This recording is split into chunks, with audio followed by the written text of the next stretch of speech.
الرجيم بسم الله الرحمن الرحيم الحمد لله رب العالمين والصلاة والسلام على سيدنا محمد وعلى آله وصحبه وسلم اللهم علمنا ما جهلنا وذكرنا ما نسينا وزدنا علما ونعوذ بك من حال أهل النار اللهم واجعل نياتنا خالصة لوجهه الكريم. Donc on continue dans le chapitre des devoirs du cœur. Parmi les choses qui nous ont été rendues obligatoires par Allah Ta'ala, par le cœur, c'est de remercier Allah pour ses bienfaits. Donc parmi les obligations que nous avons, c'est de remercier Allah Ta'ala pour tous les bienfaits qu'il nous a accordés, qu'il nous accorde. Dans le sens de s'abstenir de les utiliser dans le péché. D'accord? Donc, le remerciement est de deux sortes. Le remerciement est de deux sortes. Il y a un remerciement qui est obligatoire et un remerciement qui est recommandé. Donc, le remerciement qui est obligatoire et qui incombe à l'esclave, eh bien, il indique sa glorification du bienfaiteur qui lui a accordé un bienfait, à lui ou à quelqu'un d'autre. Il accomplit le remerciement en délaissant la désobéissance à Allah tabaraka wa ta'ala avec ce bienfait. C'est cela le remerciement qui est obligatoire à l'esclave. Ainsi, celui qui se préserve d'utiliser quoi que ce soit de son cœur, de ses organes et de ce que Allah lui a accordé comme bienfait dans la désobéissance à Allah, c'est lui l'esclave. Donc, vous avez compris que celui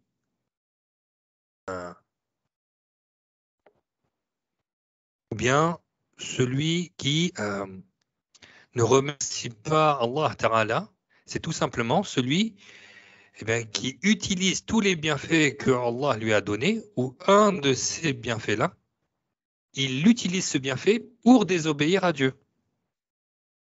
D'accord? Par exemple, Allah Ta'ala nous a gratifié, nous a accordé ces bienfaits qui sont les mains. D'accord? Donc, on doit utiliser ces organes, ces mains, dans les choses que Dieu agrée. Pas utiliser ses mains pour désobéir à Dieu, comme par exemple de voler ou de toucher peau contre peau une femme ajnabiya, hein, ou autre parmi les péchés des mains. Yani, on doit utiliser les bienfaits que Dieu nous a donnés dans son obéissance. C'est cela le remerciement qui est obligatoire. D'accord? C'est de préserver, préserver d'utiliser quoi que ce soit de son cœur, des organes et de ce que Allah lui a accordé comme bienfait dans la désobéissance à Allah. D'accord? Et donc, celui qui fait cela, il remercie. Bon, donc celui-là, c'est le pieux en fait. D'accord? Le shakir, c'est le pieux. Si par la suite, il se maintient là-dessus, d'accord? Donc lui, il persévère à ne pas désobéir à Allah Ta'ala et il multiplie des actes de bien, sunnah, il est appelé shakur. D'accord? Et le shakur, c'est le saint, le wali. Mais Allah Ta'ala nous apprend dans le Coran que c'est-à-dire peu de mes esclaves, le verset a pour sens, peu de mes esclaves sont shakur, c'est-à-dire sont ceux qui persévèrent sur le remerciement, sont ceux qui persévèrent sur la vertu. Donc, le nombre des esclaves shakur est moins important que le nombre de ceux qui remercient shakir et dont le degré est en deçà du leur. D'accord? Donc ça, c'est le remerciement qui est obligatoire, c'est-à-dire d'utiliser les bienfaits que Allah nous donne pour obéir. D'accord? Et celui qui utilise tous ces bienfaits pour désobéir à Dieu, vous avez compris que ce n'est pas quelqu'un qui remercie Allah Ta'ala. Et il est dans la désobéissance à Allah Ta'ala, celui-là. On ne dit pas que c'est un pieux, celui-là. On ne dit pas que c'est un vertueux, celui-là. D'accord? Le vertueux, le pieux, c'est celui qui accomplit toutes ses obligations et il évite tous les péchés. C'est lui le pieux. D'accord? Donc il est sur la bonne croyance. Il accomplit toutes ses obligations conformément à ce que Allah lui a rendu obligatoire et il évite les interdictions. Maintenant, si quelqu'un il se maintient là-dessus, il persévère sur la vertu, il multiplie des actes surérogatoires, eh bien celui-là peut atteindre, selon le jugement de Allah, le degré de la sainteté. D'accord? Le degré de la sainteté, ça n'a pas été réservé qu'aux compagnons du messager, sallallahu alayhi wa sallam. La porte de la sainteté est grande ouverte. Tout le monde peut y entrer. Tout le monde peut y accéder. Tout ceci ne va dépendre que de ta propre volonté. Comme nous l'a appris notre cheikh, radiallahu anhu, il nous a appris que certains atteignent la sainteté en 10 ans. D'autres, ils l'atteignent en 20 ans. D'autres en 30 ans. D'autres en 40 ans. D'autres en 50 ans. Et certains n'atteindront jamais la sainteté. Il a dit tout ceci n'a lieu que par la propre volonté de la personne. Tout ceci n'a lieu que par la propre volonté de la personne. D'accord? Si tu veux accéder à la sainteté, donne-toi les moyens, fais les causes pour y arriver. Accomplis toutes tes obligations, évite tous les péchés et multiplie les actes surérogatoires. Allahumma razuqna al-wilaya. Que Allah nous accorde la sainteté. Amin. Donc, quand ils ont posé la question à notre maître Junayd al-Baghdadi, donc lui c'est un grand saint, notre maître Junayd, donc quand ils ont posé la question à notre maître Junayd al-Baghdadi au sujet du remerciement obligatoire, il a dit que c'est justement de ne pas utiliser les bienfaits que Allah nous a donnés dans la désobéissance. C'est ça le remerciement qui est obligatoire. C'est de ne pas utiliser les bienfaits que Dieu nous donne pour lui désobéir. Exemple de bienfaits, la langue, les oreilles, les yeux, la main, tout cela, il ne va pas l'utiliser dans la désobéissance à Allah. Maintenant, il y a le remerciement qui est recommandé. C'est tout simplement de faire la louange à Allah Ta'ala par la langue, indiquant qu'il est celui qui a le mérite sur ses esclaves par les grâces qu'il leur accorde, des choses que nous ne pouvons dénombrer. Yani, tous les bienfaits que Allah nous donne, on ne peut pas les dénombrer. Alors le remerciement qui est recommandé, c'est louer Allah Ta'ala par la langue, indiquant qu'il est celui qui a le mérite sur ses esclaves par les grâces qu'il nous accorde. Yani, Allah Ta'ala n'est pas obligé de nous donner ces bienfaits. Personne ne contraint Dieu à nous donner tous ces bienfaits-là. Si nous avons ces bienfaits, c'est uniquement par la grâce de Allah Ta'ala. On va dire. Donc, on remercie Allah Ta'ala d'un remerciement qui est obligatoire de ne pas utiliser ses bienfaits pour lui désobéir. Et il y a le remerciement recommandé qui est de faire la louange à Allah par la langue en disant Alhamdulillah ou bien Wa shukru lillah. Yani, c'est de remercier Allah Ta'ala par ce remerciement indique qu'il a le mérite sur nous par les bienfaits, les grâces qu'il nous accorde et des choses que nous ne pouvons dénombrer. Donc, on a dit que le remerciement du point de vue de la loi peut également avoir lieu dans le sens du remerciement des gens. C'est-à-dire que si une personne te fait du bien, tu lui dis « Barakallahu fika ». ou bien Jazakallahu anil khayr, un remerciement pour cette personne. Donc, si on lui fait des invocations, le remerciement qui est visé dans le hadith a eu lieu. Le remerciement dans le hadith que nous a appris notre bien-aimé Muhammad sallallahu alayhi wa sallam, c'est dans le sens que celui qui ne remercie pas les gens n'a pas fait de remerciement complet à Allah Ta'ala. Celui qui ne remercie pas les gens n'a pas fait de remerciement complet à Allah Ta'ala. Mais cela ne veut pas dire qu'il a commis un péché. Ça ne veut pas dire qu'il a commis un péché s'il ne remercie pas les gens.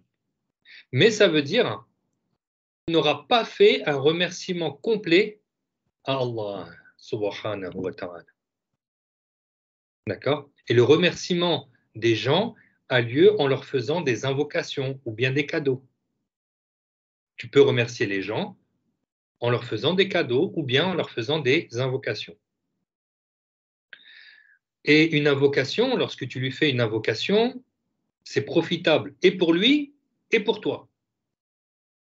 Parce que lorsque tu lui dis, par exemple, Barakallahu fik, d'accord, tu demandes à Allah Ta'ala qui lui accorde les bénédictions. D'accord?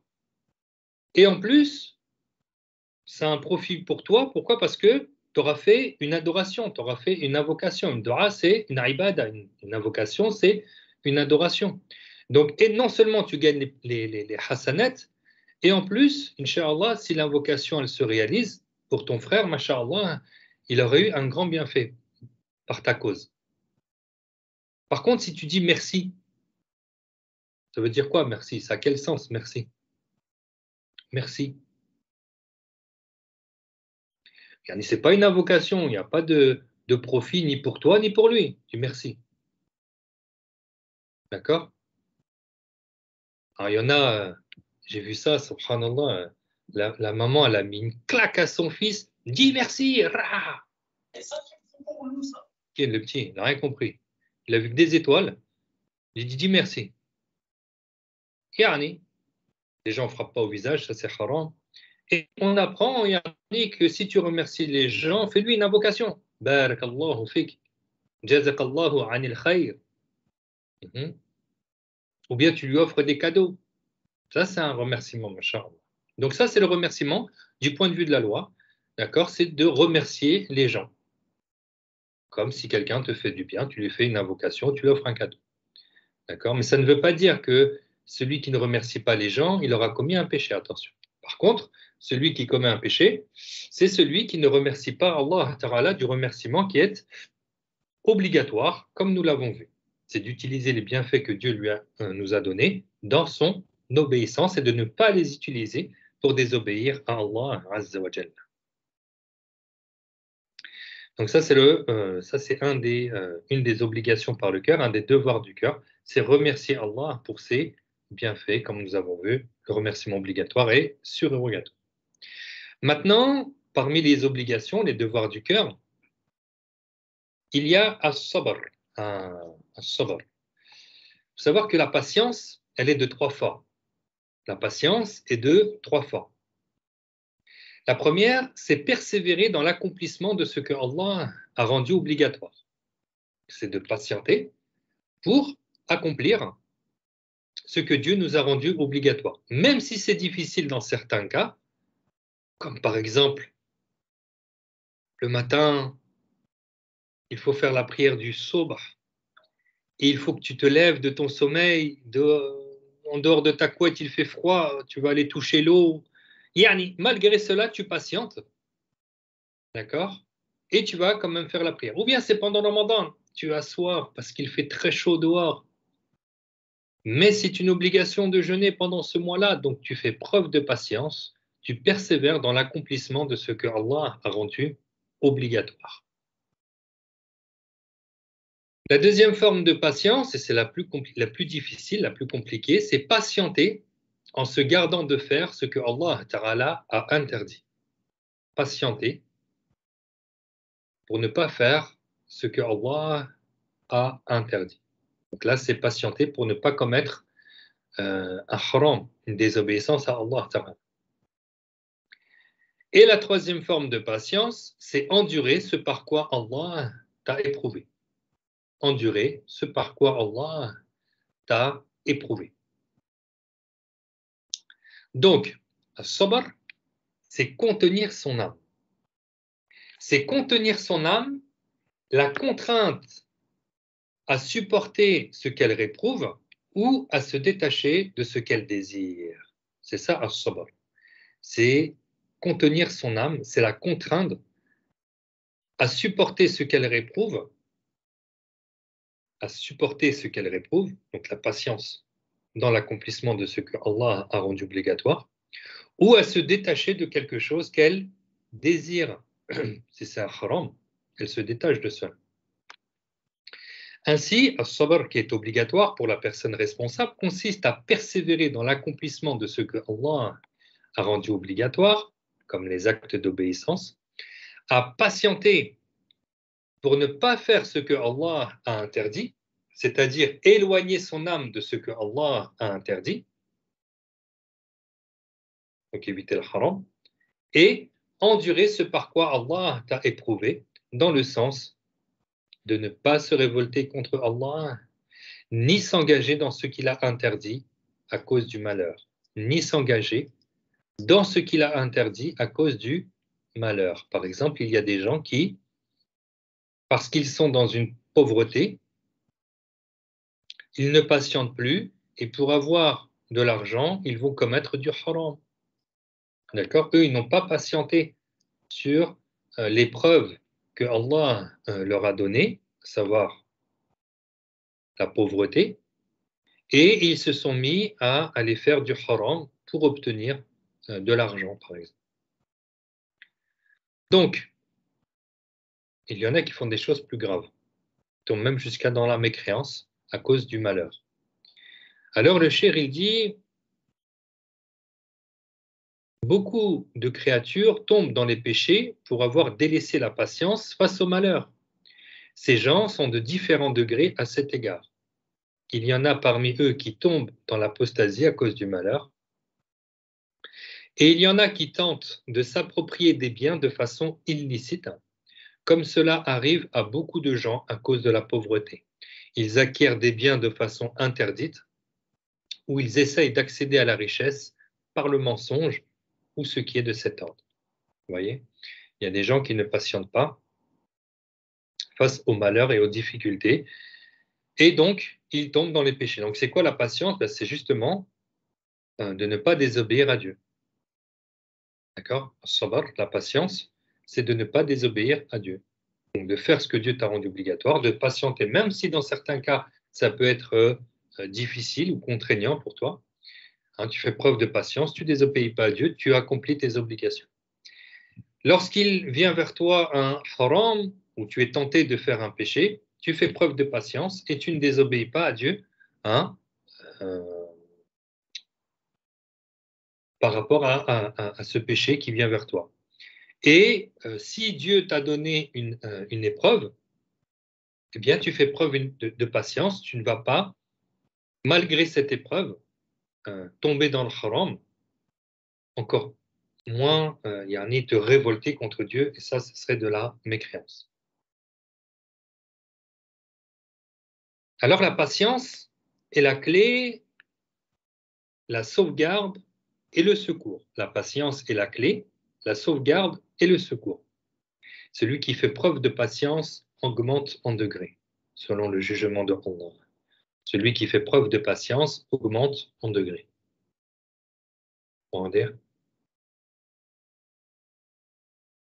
Yani,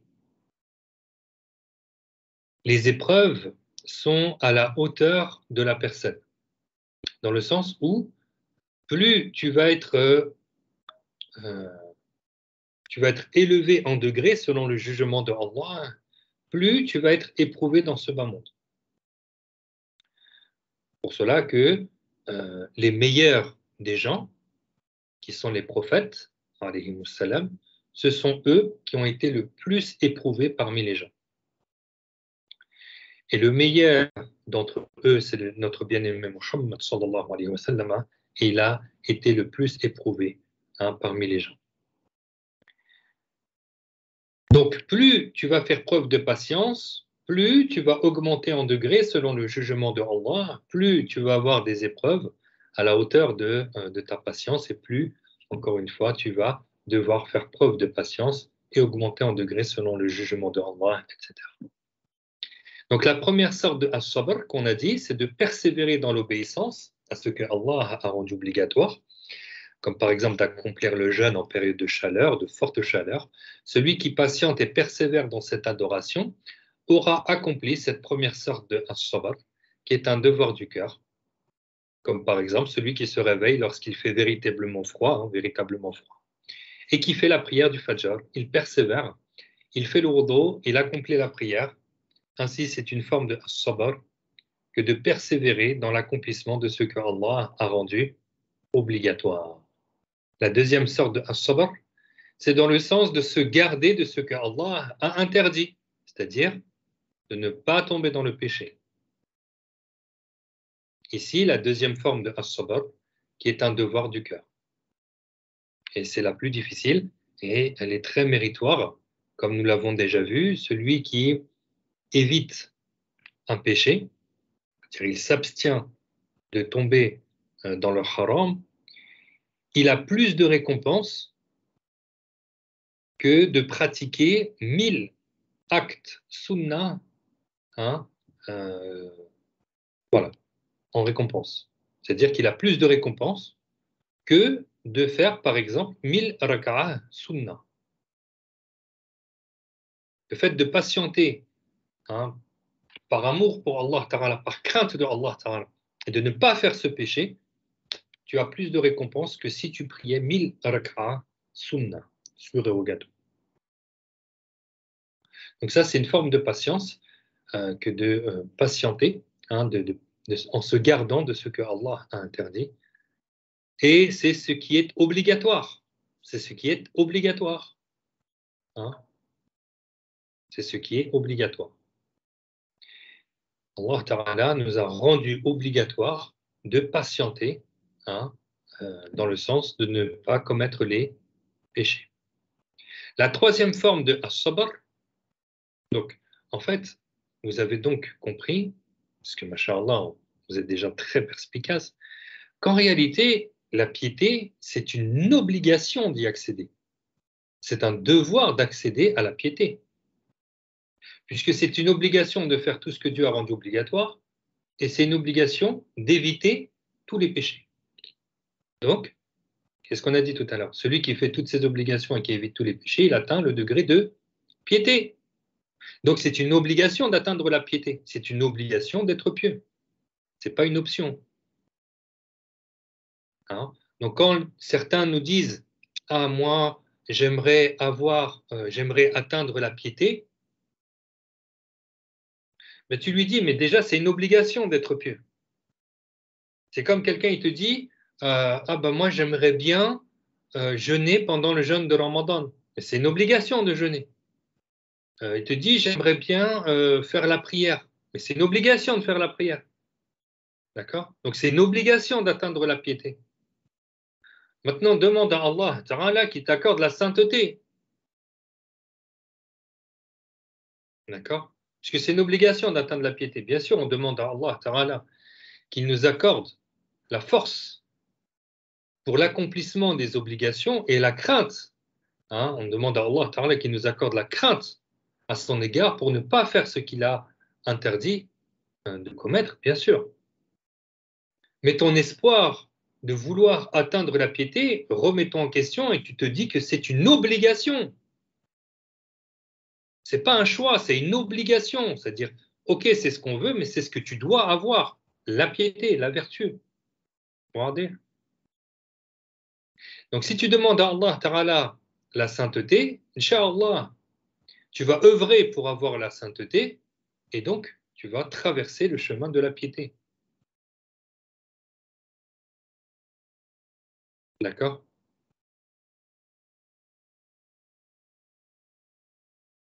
Et la troisième forme de as-sabr que le Cheikh a mentionné, c'est endurer ce par quoi Allah t'a éprouvé, c'est-à-dire de ne pas faire comme certaines personnes à cause du malheur, ils se retrouvent dans l'apostasie, ou d'autres à cause de l'argent, se mettent à propager la croyance des Wahhabites, la croyance de ceux qui assimilent Allah à ses créatures à cause de l'argent. Ils se font soudoyer pour qu'ils propagent cette doctrine d'égarés. À cause de l'argent, ils tombent dans ces choses-là. Eh bien, eux, ils n'ont pas fait preuve de as-sabr, qui fait partie des devoirs du cœur. D'accord? Cheikh, il nous dit, certains cheikhs du Liban et ailleurs, à cause de l'argent, ils n'ont pas mis en garde contre les sectes, comme la secte des Wahhabites. Certains cheikhs au Liban et ailleurs connaissent les égarements des Wahhabites, ils connaissent les égarements de ceux qui attribuent à Allah le corps, mais à cause de l'argent, ils n'ont pas mis en garde contre eux. Tant que certains villages, que ce soit au Liban ou en Syrie, eh bien, ils ont retrouvé des Wahhabites.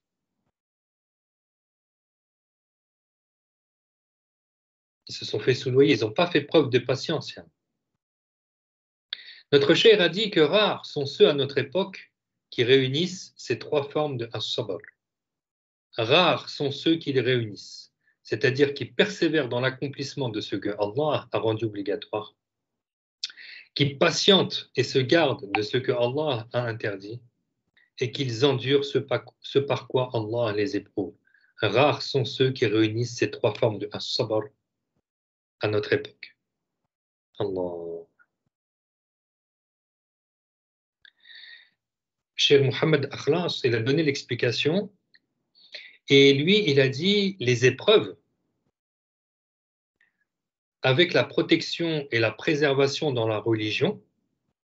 Donc, la personne préserve sa religion, elle protège sa religion et a fait preuve, et cette personne a fait preuve de patience. Il a dit, c'est un butin qui est très précieux.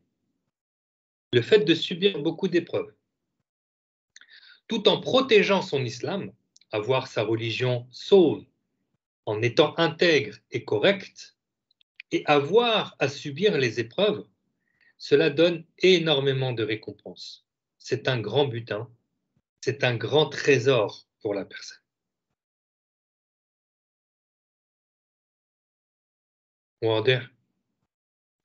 N'est-ce pas que Allah Ta'ala nous apprend dans le Coran, dans le sens, et annonce la bonne nouvelle à ceux qui font preuve de patience, qui, lorsqu'une épreuve leur arrive, ils disent « Inna lillah wa inna ilayhi raji'un » Dans le sens, certes, nous appartenons à Allah et c'est vers son jugement que nous retournerons.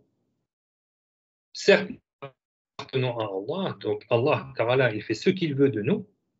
Si nous avons des épreuves, si nous sommes éprouvés, c'est que Allah Ta'ala a voulu cela pour nous, et ce de toute éternité. Il a voulu cette épreuve pour nous. Certes, nous appartenons à Allah. Allah, il fait ce qu'il veut de nous. Et donc, on n'a pas à se révolter, on n'a pas à se rebeller contre Allah, puisqu'il fait ce qu'il veut de ce qui lui appartient. Et c'est vers son jugement que nous retournerons, c'est-à-dire que nous allons être interrogés par Allah Ta'ala. Donc, crains Dieu, fais preuve de patience et rappelle-toi que tu appartiens à Allah et que toi, tu vas être interrogé au jour du jugement dernier. N'est-ce pas que lorsque notre bien-aimé Muhammad sallallahu alayhi wa sallam, son fils Ibrahim, à l'âge de 2 ans, est décédé, il y a une larme qui a coulé de son œil. Un des compagnons lui a dit « Toi aussi, ô messager de Allah ?» Il a vu la larme tomber de l'œil. Et lui, il a dit, ce compagnon, « Toi aussi, ô messager de Allah ?» Et là, une autre larme a coulé de son autre œil. Et il a dit, dans le sens, le cœur est attristé et la langue ne doit dire que ce que Allah agrée.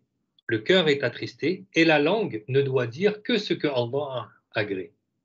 Et même dans cette situation, il a appris à son compagnon, il nous a appris que malgré les difficultés et les épreuves, vous devez dire que du bien par votre langue.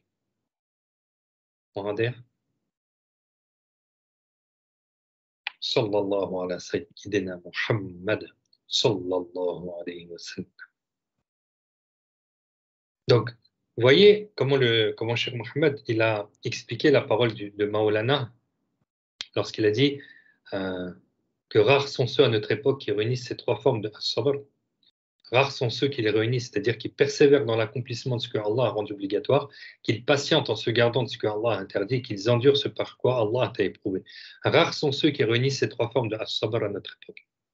Donc, Cheikh Mohammed, il a dit les épreuves avec la protection et la préservation dans la religion est un butin qui est très précieux. Le fait de subir beaucoup d'épreuves tout en protégeant son islam, donc ne pas se faire corrompre, hein, donc avoir sa religion sauve en étant intègre et correct, et avoir à subir les épreuves, cela donne énormément de récompenses, c'est un grand butin, c'est un grand trésor pour la personne. Il a été rapporté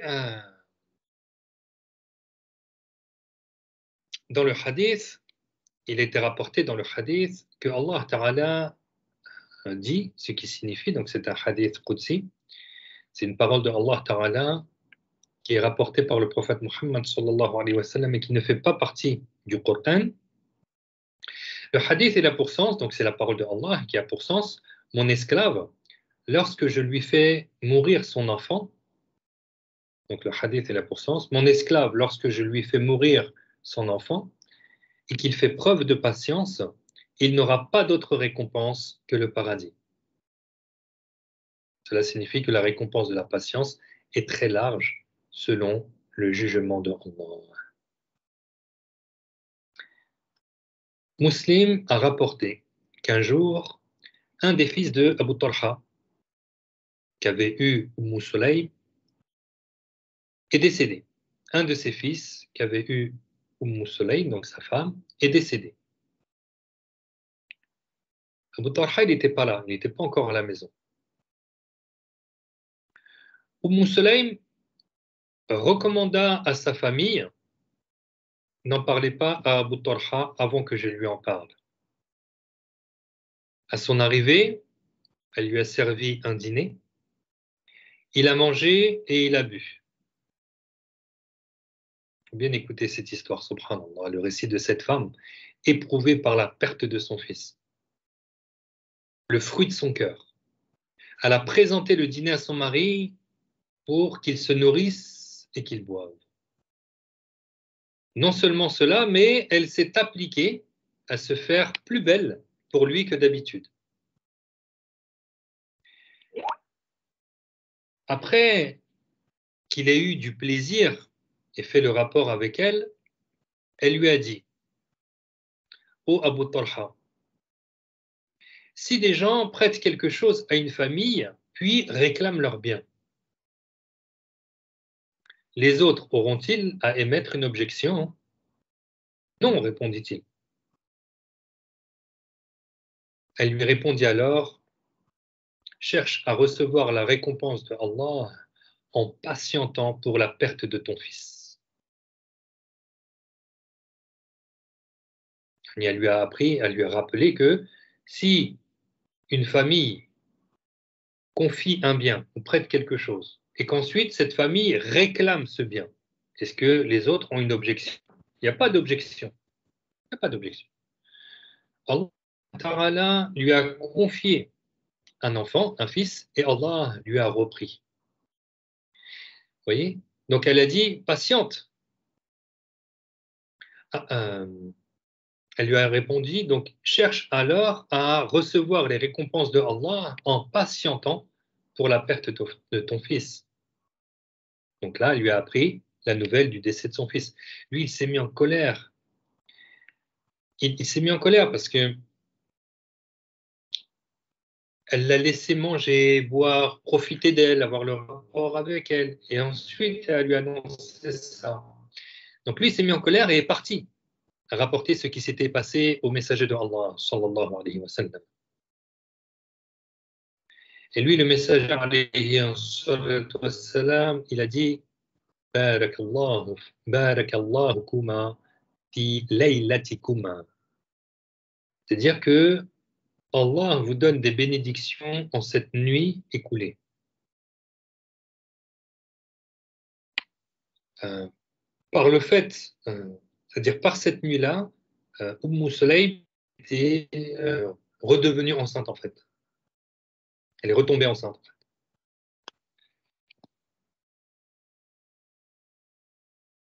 Donc le shaykh que Allah l'agrée a dit As-sabr, la patience avec ses différentes sortes, représente une lumière et un éclaircissement pour les cœurs.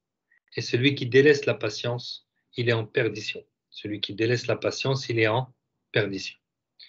Les pieux, il est de leur habitude, il est une chose courante pour eux d'avoir à subir des épreuves. Les pieux sont souvent, très souvent sujets à des épreuves. Il leur arrive très souvent des épreuves. Il est rapporté dans un hadith que donc nous comprenons que certains étaient plus heureux par les épreuves que par les cadeaux. Ils étaient plus heureux à recevoir des épreuves que lorsqu'ils recevaient des cadeaux. Cher Abdullah, il a dit pour l'explication de ce hadith que les communautés qui avaient précédé notre communauté, il y avait des saints qui étaient heureux lorsqu'il leur arrivait une épreuve. Ils étaient très heureux. Ils disaient, Allah nous éprouve pour nous honorer, pour que nous fassions preuve de patience et qu'ainsi ce soit une cause pour avoir des récompenses. C'étaient les saints qui avaient précédé notre communauté. C'est-à-dire ils étaient plus heureux lorsqu'ils recevaient les épreuves que des cadeaux. Parce que tu reçois un cadeau, tu remercies, voilà, mais lorsque tu as une épreuve et que tu fais preuve de patience, yani, tu augmentes en degré selon le jugement de Allah. Donc c'était une cause pour eux, hein, c'était une cause pour nous pour avoir des récompenses hein, de ces épreuves. Également, lorsque leur cœur subissait des douleurs dans leur corps, ils étaient heureux. Ils ne prêtaient pas attention à la douleur, mais aux conséquences de cette patience pour la douleur, qui est beaucoup de récompenses. Ils ne prêtaient pas attention à la douleur, mais aux conséquences de cette patience pour la douleur, qui est beaucoup de récompenses. Et parmi les choses qui aident à supporter les épreuves, les malheurs qui peuvent nous arriver, c'est de dire Alhamdulillah, Alhamdulillah dafa'a ma huwa a'zam. C'est-à-dire, je remercie Allah qui a repoussé de moi ce qui aurait pu être encore plus difficile.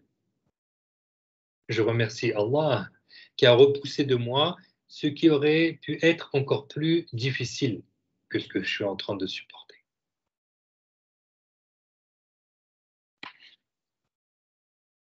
Cheikh Mohammed nous a raconté une histoire. Il a dit que l'on raconte qu'il y avait un savant qui s'appelait Ashibli, que Allah l'agrée. C'est un savant.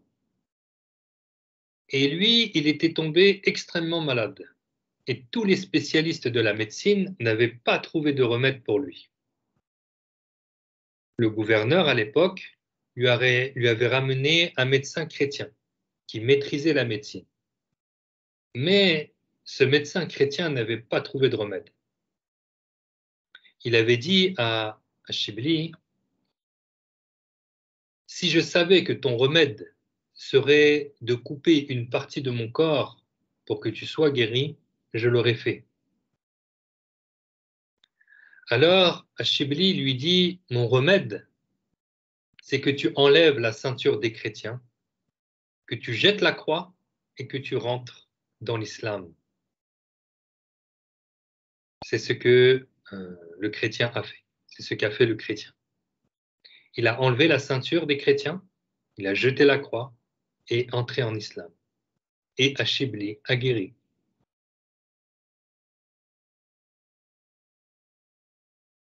Allah. Le cheikh a dit As-sabru miftahul faraj. C'est-à-dire que la patience est la clé du soulagement. La patience est la clé du soulagement. Et comme il a dit, rares sont ceux qui réunissent ces trois sortes de patience à notre époque. Et celui qui patiente s'élève en degré. Donc à nous de faire les efforts hein, euh, continuels jusqu'à la mort pour patienter.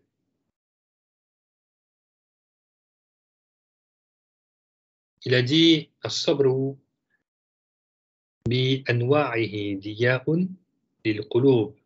Lil qulub, c'est-à-dire la patience avec ses différentes sortes est une lumière pour les cœurs. La patience avec ses différentes sortes est une lumière pour les cœurs. Et le messager alayhi salatu wassalam a dit Man yuridillahi bihi khayran yusib minhu. C'est-à-dire celui pour qui Allah veut du bien, Allah lui donne des épreuves. Allah lui donne des épreuves. Celui pour qui Allah veut du bien, il lui donne des épreuves. Donc, au premier abord, quand tu as une épreuve, certains pourraient se dire, mais quel malheur m'a touché. Alors, il y a deux types d'épreuves. Il y a l'épreuve où tu es touché par une maladie, une faiblesse, un manque d'argent, une diminution de biens, une perte d'un membre cher de ta famille. Les épreuves mondaines. C'est dans ces épreuves-là que si tu fais preuve de patience, tu gagnes, tu augmentes en degré selon le jugement de Allah, tu augmentes en récompense. Ça, c'est dans le cas où tu fais preuve de patience, lillahi ta'ala. Et le deuxième type d'épreuve, et là on demande à Allah ta'ala de nous en préserver, c'est d'être éprouvé dans sa religion. Tu ne peux pas dire, quand tu es éprouvé dans ta religion, qu'il faut patienter, qu'il faut faire preuve de patience et que tu vas gagner en récompense. Non. Parce que quelqu'un qui est éprouvé dans sa religion, c'est quelqu'un, par exemple, qui ne fait pas la prière, ou qui ne jeûne pas pendant le Ramadan, ou qui est dans un cas d'apostasie. Il a quitté l'islam. Hein. Quelqu'un qui n'apprend pas l'islam, qui n'apprend pas ces sujets-là, le ilm ad-daruri. Tu ne peux pas dire, quand tu es éprouvé dans ta religion, bah, si tu fais preuve de patience, j'augmente ton récompense. Non. Ça, c'est un type de patience par lequel, si tu te retrouves dedans, tu es vraiment dans un malheur. Tu es dans un mal, un très grand mal. Un très, très grand mal. Voilà, vous avez compris les deux types d'épreuves. Et les épreuves mondaines, si tu patientes, lillahi ta'ala, par recherche de l'agrément de Allah, tu gagnes des récompenses. Mais le deuxième type d'épreuve, c'est d'être éprouvé dans sa religion. Que Dieu nous éloigne et nous protège d'être éprouvés dans notre religion. Amin.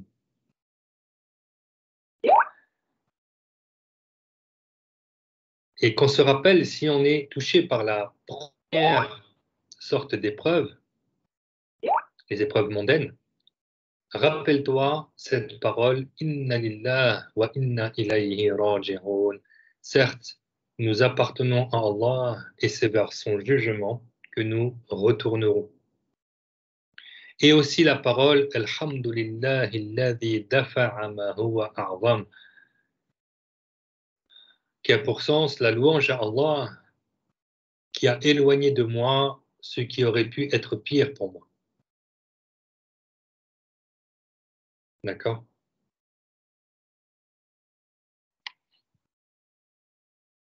Wallahu ta'ala a'lamu ahkam.